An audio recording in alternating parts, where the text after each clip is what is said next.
naman ang lugar ninyo. Super wala nito sa Cebu. Maganda pa rin sa ano. Sa malapit na sabi. Okay. Sa ating dagat. Kasi walang isla sa Cebu. Kaya namis kami sa mga ano dito.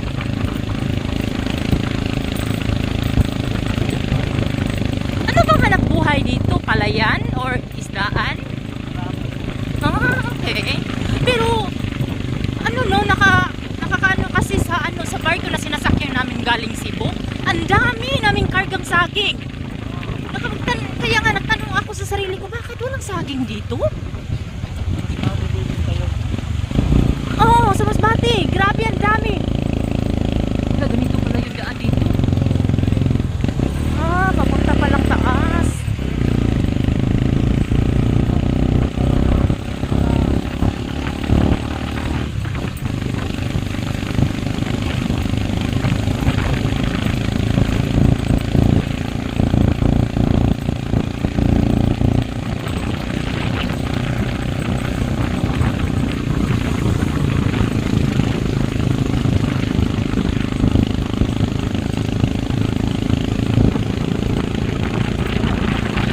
Pero ang daming niyog dito, no?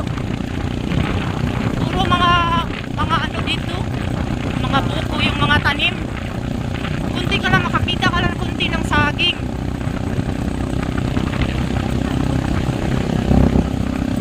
Yung sinasakyan namin dyan, pwede ba magsakay ng ano, sasakyan? Yung sinasakyan namin ng barko kanina, pwede ba yung ano ng sasakyan? Papunta sa ano. Galing sa ano, galing Masbate to nga, papunta dito. Hindi pwede yung sasakyan, motor lang pwede. Hindi.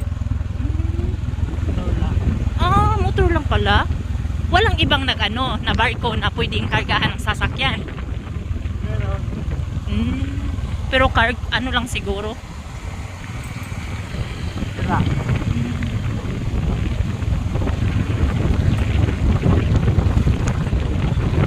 Siguro may mga lupa siguro dito na mga ano no. Mayroon siguro mayroon ng bibinta. Pero mura lang siguro dito.